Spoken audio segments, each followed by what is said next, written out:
Os adolescentes estão entre as principais vítimas de assassinato no Brasil. Os homicídios representam quase metade das causas de morte entre jovens de 16 e 17 anos.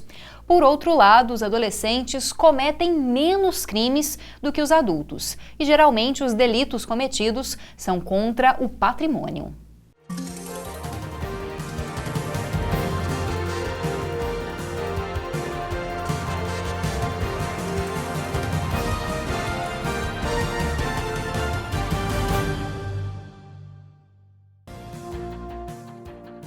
A relação entre violência e juventude é o tema de hoje do Conexões, que vai conversar com dois convidados, o coordenador do Núcleo de Estudos da Violência e da Criminalidade da UFG, Dione Carvalho. Olá, muito obrigada pela presença. Eu agradeço a oportunidade de participar do debate. Bom, e também vamos conversar com o músico Rafael Aires. Obrigada pela presença. Prazer é todo meu. Bom, para começar, a gente falou um pouquinho no começo, na abertura do programa, em relação ao jovem enquanto vítima da violência. Segundo dados do Mapa da Violência, os homicídios representam a metade, mais ou menos, né, até mais da metade das causas de morte entre adolescentes. E apenas no ano de 2013, mais de 3.800 jovens foram assassinados no Brasil. O que leva esse número tão elevado de assassinatos, de homicídios contra jovens e adolescentes no país? Gostaria que você começasse, Dione. Em relação ao quanto adolescentes e jovens no Brasil são mortos, é importante só fazer uma pequena correção. Quando se diz do total de jovens, aí esse número é muito mais de 3.000. Esse número diz respeito apenas aos adolescentes entre 12 e 18 anos. O que está na contramão do que a gente vê correntemente em alguns veículos de comunicação, quando a gente considera os assassinatos que são praticados por esses adolescentes, que é cerca de quase metade disso. Entre os fatores que a gente poderia apontar como influenciadores dessa realidade, a gente tem que ponderar que, primeiro, nós estamos falando de um público que apenas recentemente teve o benefício de ter conquistado uma lei que tenta priorizar a sua condição de pessoa em formação e desenvolvimento e estabelecer condições públicas mínimas para que eles tenham acesso a um projeto de vida e de futuro. Isso eu estou me referindo especificamente ao Estatuto da Criança e do Adolescente. Como esse estatuto, mesmo que conquistado do ponto de vista jurídico, não tenha sido ainda implementado do ponto de vista da política pública e da sua realidade material, então a gente tem condições muito precárias de vida desses adolescentes, o que coloca ele numa condição de vulnerabilidade maior também em relação à violência, entre outras coisas. Bom, Rafael, você que convive com a juventude, que faz projetos sociais em regiões mais periféricas da capital, você percebe mesmo que esses números são gritantes, que os jovens são realmente vítimas dessa violência todos os dias? São vítimas e o crime nunca foi a primeira opção dos jovens brasileiros. Todos nós procuramos sempre a música ou a cultura, porque o Brasil ele é rico, as oportunidades sempre vêm de esporte ou cultura, né?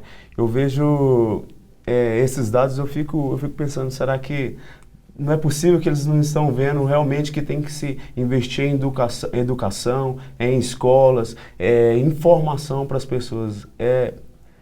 Eu fico um pai de família, quantas famílias foram desestruturadas há muitos anos, entendeu? E não tem uma capacidade, às vezes, de educar uma criança. E o Estado decide colocar na cadeia, a cadeia é a melhor forma de educação, de se indignar, né? Porque tem mil e outras formas da gente ajudar os jovens, né? Dentro da cadeia eu acho que já é metade do caminho perdido.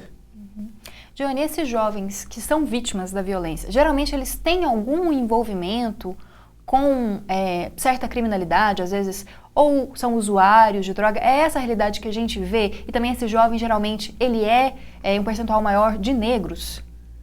O perfil socioeconômico é de jovens majoritariamente pobres, de famílias em situação de vulnerabilidade econômica muito grande, negros, residentes em periferia. Agora, a gente não pode dizer se eles têm algum envolvimento ou não com a criminalidade, porque nós temos um problema em relação a como esses dados são produzidos. Nós temos um índice de esclarecimento de casos de homicídio muito baixo. Então é difícil dizer que eles foram mortos porque eram ou não usuários ou porque estavam envolvidos em alguma criminalidade. Qualquer dado que aponte nesse sentido hoje no Brasil ele é muito precário. Então a gente não pode afirmar que são adolescentes vítimas por terem envolvimento com o tráfico de drogas ou com o uso de drogas. É mais por eles estarem em uma região que geralmente possibilita o acontecimento desses tipos de crime. Aí o que é outra coisa que pode ser questionada e aventada, mas a gente também não tem segurança para falar isso, porque não é uma questão meramente territorial, né? O que talvez esteja mais próximo do que você está colocando é que são adolescentes que não têm tanta proteção social e não tem nenhuma proteção privada como tem adolescente de classe média alta.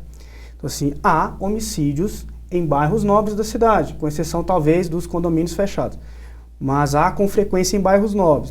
Mas por que esses adolescentes de bairros nobres não são tão afetados como os adolescentes mais pobres? Porque existe um conjunto de ferramentas e de equipamentos que são possibilitados a essa juventude que não é ao outro grupo social mais desfavorecido. Então, talvez esses fatores estejam influenciando nessa incidência de homicídio. Agora, como são todos eles dados muito precários do ponto de vista de dizer qual é a causa desses adolescentes serem mais vítimas que outros grupos sociais, o que a gente pode, talvez de forma um pouco mais consistente e cuidadosa, é perceber o que faz desses adolescentes um grupo social comum, que aí entra essa questão do perfil econômico, entra a questão racial, entra a questão deles estarem, em grande parte, no caso de adolescente em conflito com a lei, em situação de evasão escolar, não estavam frequentando a aula e nem a escola, se matricularam, mas não frequentavam. Então, talvez esses sejam fatores que tornem isso um pouco mais legível para nós. Agora, associar isso com envolvimento na criminalidade ou com a territorialidade, a gente não tem condições hoje de definir dessa forma.